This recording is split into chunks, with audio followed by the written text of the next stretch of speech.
Retomamos este reportaje que analiza la figura del diseñador Juan Bautista Casillas del Nido. Y Antonio, una vez que hemos analizado su perfil biográfico, ¿qué podríamos decir sobre la puesta en escena y el ideal artístico de nuestro diseñador? Alejandro, tenemos que decir que Juan Casillas tenía que ser una persona muy particular. Eso tenemos que asumirlo en primera persona. Se habla de él de una persona de bastante buen carácter, aunque con sus disputas con Buiza, por ejemplo, y Luis Álvarez Duarte, ¿no?, por cuestiones económicas. Esa idea es bastante interesante, ¿no? ¿Por qué? Porque él, cuando vayas a Sevilla, entiende que el paradigma de la Semana Santa de Sevilla es la amargura, ¿no? Y su puesta en escena, que también tendría sus críticas, ¿no? Pero cuando vuelve a Málaga, en uno de sus viajes, hace algo muy interesante, que es una serie de cuadros que se conservan en la Cofradía de las Penas, que son bastante raros. Son una serie de 4 cuadros publicitarios, por lo menos los que se han conservado, los que tienen dispuestos actualmente en la Cofradía de las Penas, que son súper curiosos porque los diseña él, los pinta él y crea los eslóganes publicitarios, ¿no? Son cuadros en los que él refleja un poco cómo tiene que ser el comportamiento de las personas vinculadas con la procesión. Hace una crítica dura, le dice que si no están preparados, que no salgan emocionalmente, espiritualmente, que tiene que tener conciencia del conocimiento de las reglas de la cofradía, ¿no? Entonces son obras bastante raras porque son publicitarias pero duras. Está invitando a buscar una seriedad, ¿no? ¿Por qué? Porque él, su obsesión en todo momento es entender la cofradía de una manera diferente, que no encajaba con el carácter del malagueño. Eso también lo tenemos que tener en cuenta. Él hablaba de las cofradías serias, de unas cofradías prácticamente no en silencio, pero sí acompañadas de banda de música. Claro, eso era la amargura de Sevilla. Encajar eso en Málaga, de hecho, fue muy complicado y prácticamente hasta que él no falleció en la década de los 80, cuando empiezan a llegar las cofradías nuevas, salvo el producto experimental con la Cofradía de las Penas, no lo consigue realmente. Pero esta serie que pueden ver es bastante interesante porque es un documento visual rarísimo dentro del entorno de las cofradías.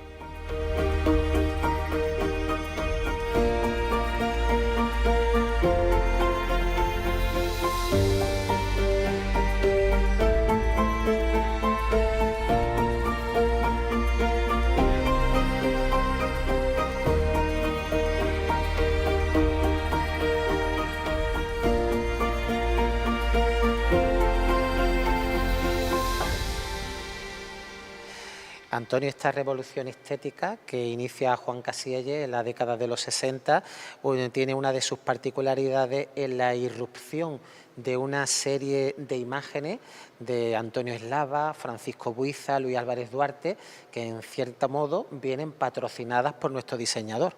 Claro, esta situación convierte a Málaga en un sitio, en un punto bastante interesante, ¿no? Porque recordemos que la Málaga de los años 30, 40, después del 12 de mayo del 31, tenía un gusto a la granadina.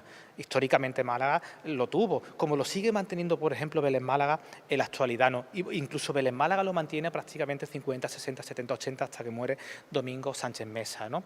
En Málaga pasa otras circunstancias, son otras circunstancias totalmente diferentes, ¿no? De ese predominio granadino, de esa estética granadina, recordemos el importante desarrollo que tuvieron los talleres de Navas Parejo, por ejemplo, para Málaga, con vírgenes paradigmáticas como María Auxiliadora o la Virgen del Carmen, o multitud de retablos, ¿no? O lo de los Palmas, que siguen trabajando, pero los Palmas se va a Madrid a ver taller en Jaén, etcétera, ¿no? Se va a Roma, tal. En ese contexto, como que Málaga se queda un poco vacía, ¿no?, en la distancia. Recordemos también que es el momento que los Palmas dejan de recibir imágenes. Ya no tienen más encargo, habrá que esperar hasta principios de los años 80 para que se le encargue a los Palmas el Santo Suplicio, ¿no?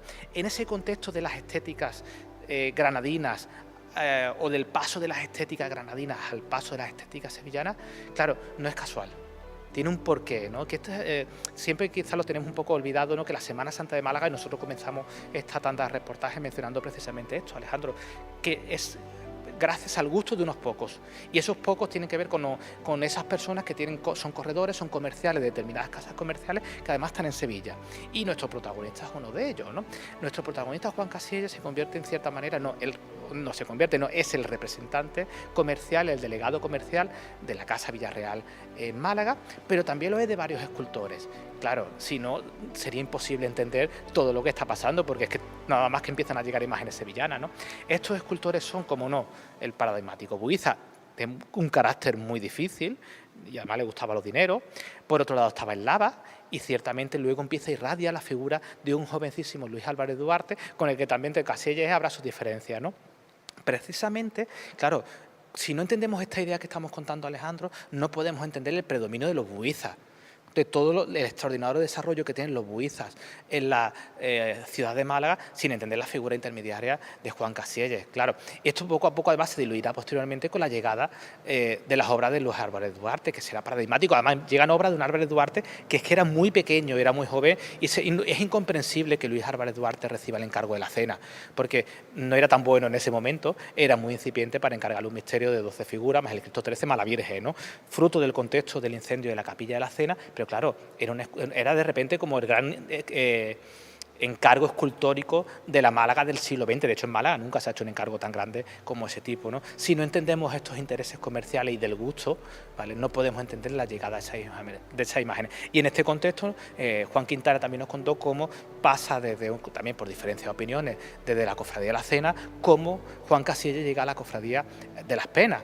Y efectivamente aquí impone su ideario artístico en toda su plenitud. Lo hace con esas placas que nosotros hemos comentado anteriormente, un poco a nivel de conciencia profesional, pero también lo hace con la sustitución de las imágenes. Finiquita todo lo que hay hasta ese momento y crea una cofradía desde cero. Y la diseña, especialmente la sesión de la Virgen, como entiende que se tiene que procesionar y como tiene que ser un trono malagueño, que era difícil y sigue siendo difícil de entender el trono de la Virgen de las Penas en el contexto de la realidad malagueña de los años 60, pero claro, trae las dos imágenes también.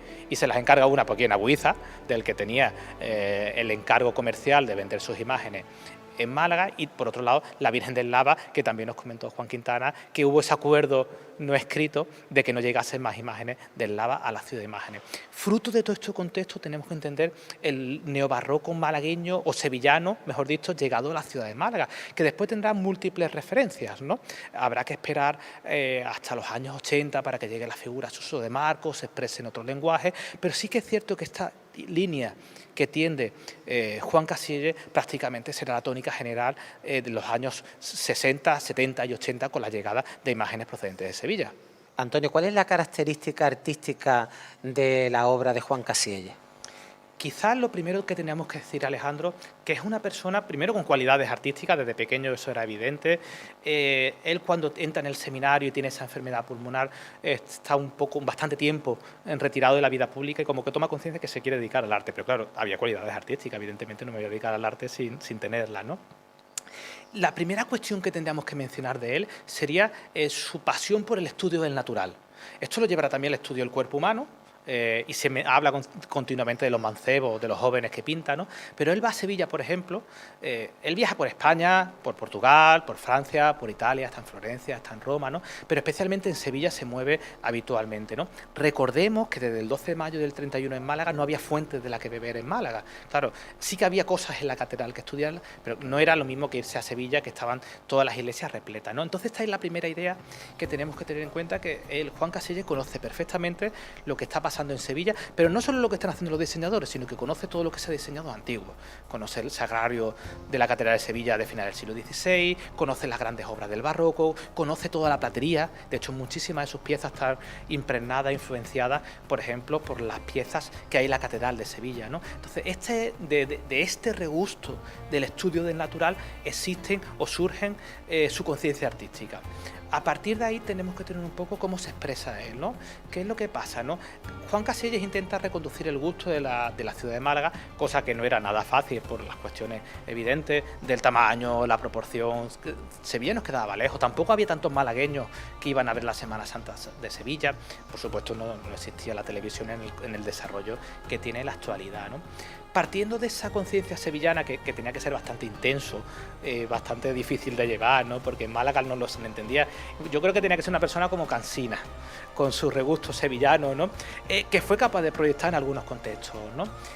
A él le gusta la proporción, esa es su gran obsesión, y todos los teóricos que han tratado la obra de Juan Casielles mencionan efectivamente su gusto por la proporción. Y de hecho se habla mucho de la cuestión del módulo, como aplica en determinados tronos, como puede ser el de la Virgen de las Penas, ¿no? Partiendo de esa idea de la proporción, él trabaja un poco conceptos como pueden ser el detalle, el preciosismo, donde intenta trabajar conjuntos integrales. Y esto es una idea que nosotros tenemos que agradecer al escultor, que también se había perdido en la ciudad antequera. Prácticamente no se diseñó ningún trono completo en todo el siglo XX, ¿no? Pero en Málaga eso está pasando al contrario. En su manera de entender la pluralidad, diseña los tronos completos, pero claro, nosotros veremos casos paradigmáticos como el del mutilado, donde diseña una cofradía prácticamente al completo. Había un trono, pero el cuerpo de insignia lo hace él en su ideario estético. Esta manera de expresarse le permite poner en cierta manera en funcionamiento lo que él entiende que es una cofradía. La cofradía no solamente, nosotros ya lo comentamos en la cofradía de la inspiración, ¿no? La puesta en escena es total, tiene que ver cómo tú te expresas en la calle, claro, pero el diseño uniforme de toda la cofradía hace que el mensaje que tú quieras dar sea muchísimo más completo. Y esto es lo que hace Juan Casielles a lo largo de su obra, ¿no? Él va recibiendo influencias artísticas de varios contextos y las condensa en esa idea de calidad, un diseño minucioso, un diseño pequeño, un diseño bien trabajado a la hora de expresarse. ¿Y qué podríamos comentar, Antonio, sobre su labor como diseñador y como dibujante? Era un gran dibujante y era un gran diseñador, ¿no? Juan Quintana nos ha dado un dato que creo que es importantísimo, ¿no? La idea de que siempre llevaba un blog encima, ¿no? Eso nos habla de sus cualidades artísticas. Produjo muchísimo y eso también tenemos que... Parece un dato tonto, Alejandro, pero si vemos, por ejemplo, en el estudio monográfico que hace Eduardo Nieto al respecto de la catalogación de las piezas de la obra de Juan Casielles, hay muchísimas, hay cientos de piezas. Quiere decir que tenía mucha capacidad de dibujo y lo tenía que hacer muy rápido. En algún momento, nosotros lo vamos a mencionar posteriormente, se habla de que quizá tenga una escasez de fuentes documentales en su cabeza. Eso tenemos que matizarlo, porque al final tenía estudio de etología, no terminado, pero tenía estudio de etología, ¿no? Sus dibujos son muy precisos, muy precisos. Es decir, lo que vemos en el dibujo es lo que estamos viendo en la obra terminada. Son dibujos bien perfilados, bien terminados, dibujos que curiosamente normalmente están realizados a la escala real, que eso es un dato interesante, no trabajan pequeñito, que suele trabajar a escala. Incluso se hablan algunas publicaciones que cuando empieza a pintar el encargo, primer encargo que le hace, que es el manto de la Virgen de la Paz, como llena la mesa de la casa de su familia de dibujos, de papeles grandes para hacerlo a escala natural, ¿no?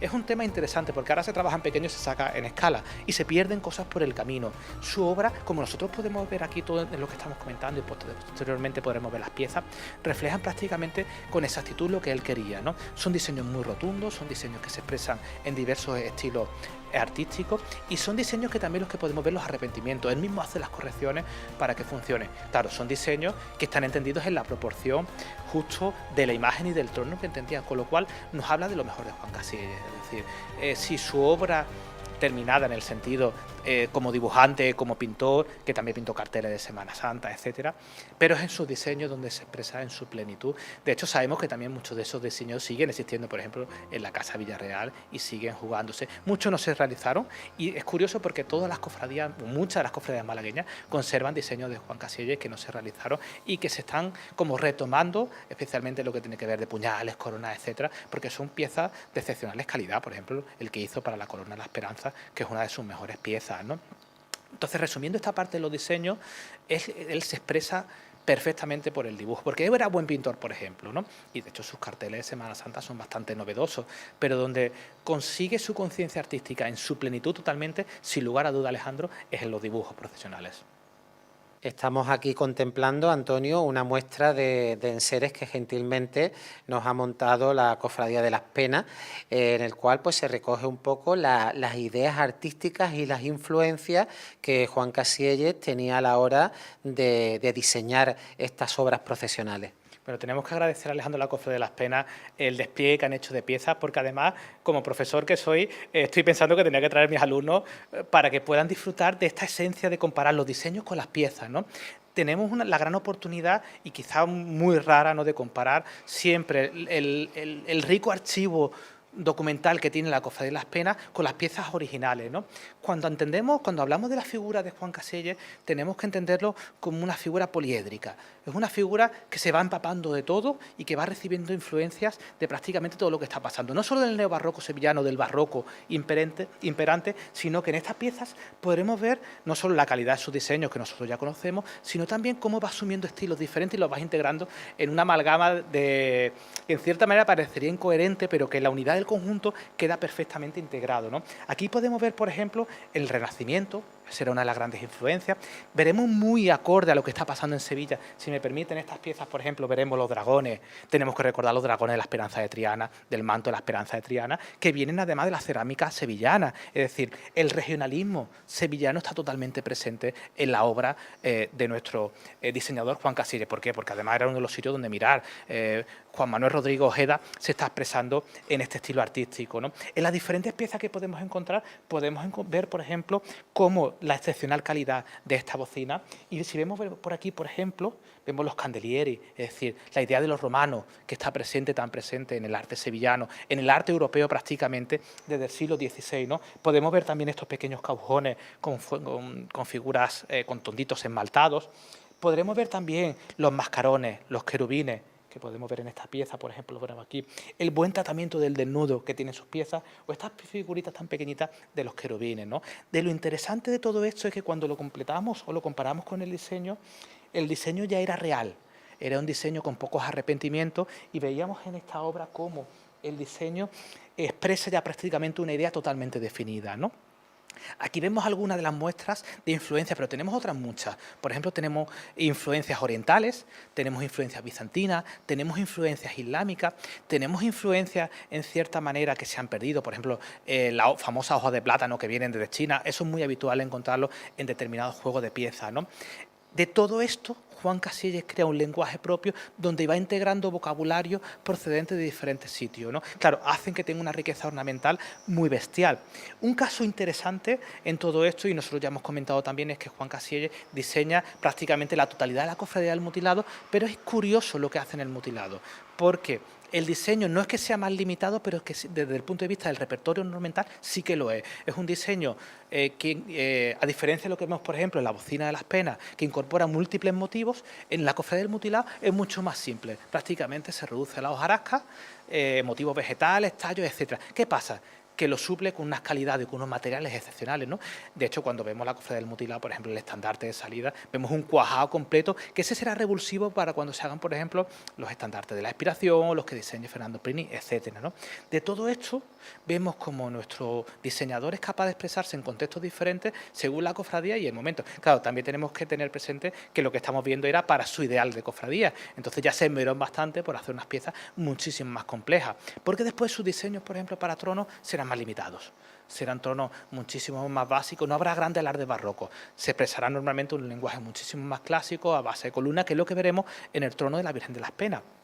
Pero en esencia, Alejandro, podemos decir que aquí con sus diseños lo dio todo, y que gracias al despliegue que ha hecho la Cofradía de las Penas nosotros podemos estudiar en directo tanto las piezas como los diseños originales. Vemos también aquí, Antonio, el detalle de una ánfora, ¿no? Vemos el diseño al lado y vemos cómo era prácticamente, él dibujaba a escala, ¿no?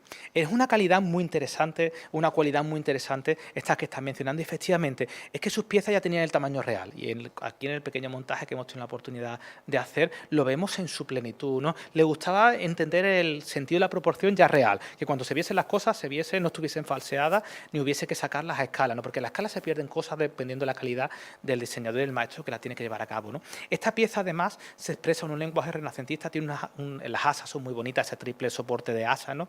Es una pieza donde vemos renacimiento, vemos manierismo, vemos en la parte por aquí, por ejemplo, Alejandro, podemos ver estas cartelitas de cuero recortados que vienen del repertorio ornamental manierista del siglo XVI, que en cierta manera hay una pequeña modificación con respecto al diseño original, donde no se veía exactamente la cartela con ese desarrollo. Es una pieza bastante rotunda, es una pieza visualmente muy atractiva, ¿no? De nuevo, incidir en esa idea que la está haciendo para su cofradía, claro, y aquí lo está dando todo. Si aquí quiere proyectar un ideario estético, con estas pequeñas piezas vemos también con el incensario, vemos con el puñal, etcétera, todo lo que está haciendo Juan Casillas para configurar lo que él entiende que tiene que ser una cofradía en la calle. Vemos también aquí piezas de orfebrería y piezas bordadas, porque también sabemos la maestría de Juan Casillas a la hora de elaborar dibujos para ser bordados. Claro, esta es otra de las características que tenemos que mencionar para él, ¿no? Juan Casillas está perfectamente relacionado con los talleres de la época en todos los sentidos y sabe, en cierta manera, cómo tiene que ser un dibujo para que se pueda bordar realmente, ¿no? Son dibujos normalmente cuando los que son, a diferencia de otro tipo de piezas, son muchísimo más vegetales. Eso lo podemos ver aquí en los paños de bocina de la Cofradía de las Penas. Son paños cuajados en su plenitud, porque además un poco el miedo al horror, al espacio vacío, ¿no? Y son piezas que reflejan ese ideario artístico donde las influencias se van mezclando, se van sucediendo, ¿no? Son piezas que funcionan muy bien en el diseño bordado, es decir, si vemos los diseños originales y vemos los bordados, vemos que hay como espacio para poder bordar bien, hay pocas piezas montadas una sobre otra, con lo cual eso le da la oportunidad de que las composiciones sean muchísimo más claras, sean muchísimo más simples. Juan Casielles es un diseñador integral, Alejandro. Diseña piezas, en este caso estamos viendo piezas cofrades, pero también recordar que él tuvo estudios de decoración y trabajó como decorador también, con lo cual hay casas decoradas por él. También trabajó en la ornamentación de espacios arquitectónicos, como proyectó, por ejemplo, para la Cofradía del Rescate, para la Capilla del Agua. Y diseñó rejería, diseñó palios, mantos, tronos en su totalidad, arbotantes, barras del palio. Por supuesto, diseñó todo lo que tiene que ver a nivel de bordado en su infinidad de cuestiones, ¿no? Y diseñó hojas de culto, diseñó, pintó, también pintó cuadros que nosotros hemos mencionado. Es decir, Juan Casielles se nos está mostrando como un artista pleno que es capaz de manejarse en cualquier ámbito del diseño, que además, insistimos, tenía que dibujar muy rápido, tenía que tener muchísimas cualidades de dibujo, porque la producción que hace al respecto es simplemente, Alejandro, gigantesca.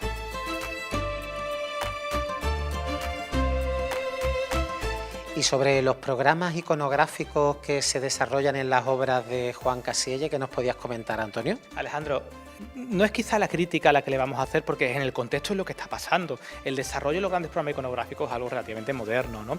Juan Casielles se expresa en este sentido a nivel cuando desarrolla un programa iconográfico como lo hacen sus coetáneos, ¿no? ¿Qué podemos encontrar cuando se diseña un trono malagueño o cualquier otro que hay distribuido alrededor del cajillo? Pues son cosas como muy tradicionales. Podemos tener escudos, podemos tener, por ejemplo, el Vía Crucis, podemos tener las letanías. Poco más, es decir, algunas influencias, historia de la vida de la Virgen, historia de la vida de Cristo, ¿no? Todo eso hace que parezca que realmente es un repertorio muchísimo más limitado, pero es que en el contexto es lo que se estaba haciendo, es decir, sería difícil encontrar un programa iconográfico a la manera de lo que hace Manuel Toledano, ¿no? En su delirio artístico del siglo XXI. Quizás es una de las cosas que se le ha achacado a Juan Casielles, pero que pienso que realmente no es una crítica, porque es fruto del caldo del cultivo en el que estábamos viendo, ¿no? Lo que sí que es interesante que en esa proyección que él hace total como corredor de determinadas casas, pues efectivamente, por ejemplo, lo que estamos viendo aquí, que la Cofradía de las Penas de nuevo ha tenido nos ha ofrecido la posibilidad de ver algo muy raro, que es su programa escultórico al completo, que además realiza Buiza, claro, como no, es el representante, Juan Casielles es el representante en Málaga de Buiza, pues también para su proyecto magno, que es la Cofradía de las Penas, desarrolla este programa escultórico, ¿no? Que además nos muestran un Buiza en pequeños formatos con unas estofas que son una delicia, ¿no? Es un programa, en cierta manera, se sale dentro de la rareza o se sale un poco de la tradición que hemos venido mencionando, de la normalidad de los programas iconográficos de Juan Casielles, porque es un poquito más raro, ¿no? Es un programa iconográfico que, en cierta manera, está relacionado con la movilidad, con las obras públicas, ¿no? Eso tiene que ver por esos hermanos mayores. Obras Públicas fue, en cierto modo, el que patrocinó la hechura de ese trono, ¿no? Efectivamente, el Ministerio de Obras Públicas fue un poco la persona que promovió y financió el trono de la Virgen, y que en su conciencia está reflejado, o esa conciencia del Ministerio está reflejado en este programa iconográfico, que es un tanto particular, ¿no? Podemos ver la huida a Egipto, por ejemplo, podemos ver a Santiago, podemos ver San Cristóbal, podemos ver a Santo Domingo de la Calzada, que tienen diferentes patronazgos y todos tienen relación, en cierta manera, Alejandro, con imágenes que se mueven, ¿no? Empezando con la idea frontal, donde será esa huida a Egipto. Nosotros después vamos a tener la oportunidad de explicar brevemente cómo estaban dispuestas en el palio, porque es interesante entender la disposición rítmica que crea Juan Casielles a la hora de disponer los cajillos. Sus cajillos no son el de la inspiración de Seco de Velasco, pero se expresan de otra manera, de otro lenguaje totalmente diferente. Otra faceta también desconocida de Juan Casielles era como vestidor, ¿no? Que nos deja muy a las claras esa virtud polifacética, ¿no? Porque era una persona que le metía todos los palos, como se suele decir, ¿no? Bueno, fue propulsor en muchos sentidos para muchas cosas, ¿no? Nosotros creo que también hemos comentado ya, Alejandro, que era un diseñador que vivía del diseño, que vivía también de ser corredor de determinadas casas como Buiza, Luis Álvarez Duarte, Lava o Villarreal, pero claro, en ese concepto de diseñador integral y de artista integral, como lo pasa en la actualidad, ¿no? Cualquiera de los artistas, por ejemplo, Curro Claro lo hace habitualmente, ¿no? O, son artistas que visten las imágenes y las piensan, y que diseña Álvaro Abril, por ejemplo, ¿no? Y efectivamente, una de las cualidades más interesantes fue de nuevo ver cómo las influencias sevillanas se transmutan en Málaga por medio del vestuario de las imágenes, ¿no? Y digamos que su esencia principal fue la Virgen de la Pala, que empezó a vestir, Posteriormente, vista la Virgen de las Penas como su ideario mariano, que además ya sabemos que no quieren que llegue más imágenes del lava para que solamente esté ella. En ocasiones viste, por ejemplo, a la Virgen de la O y a la Virgen del Traspaso, ¿no?, de la Cofradía de Viñeros. Lo interesante es que su modelo es la amargura de Sevilla. En algunos casos podemos ver el pico sevillano, ver algunas tablas. Claro, está jugando de nuevo en un lenguaje barroco extrapolado a una realidad de Málaga que teníamos difíciles relaciones con el vestuario y que quizá en algunos casos seguimos manteniendo, Alejandro. Pues con esta exquisitez miniaturística, ¿no?, de Francisco Buiza, que derrocha todo su arte en esa talla y en esos estofados, damos ya por concluido este capítulo de hoy dedicado a conocer en profundidad toda la trayectoria de Juan Casielles del Nido como el gran revolucionador de la Semana Santa de Málaga a partir de la década de los 60 del siglo pasado.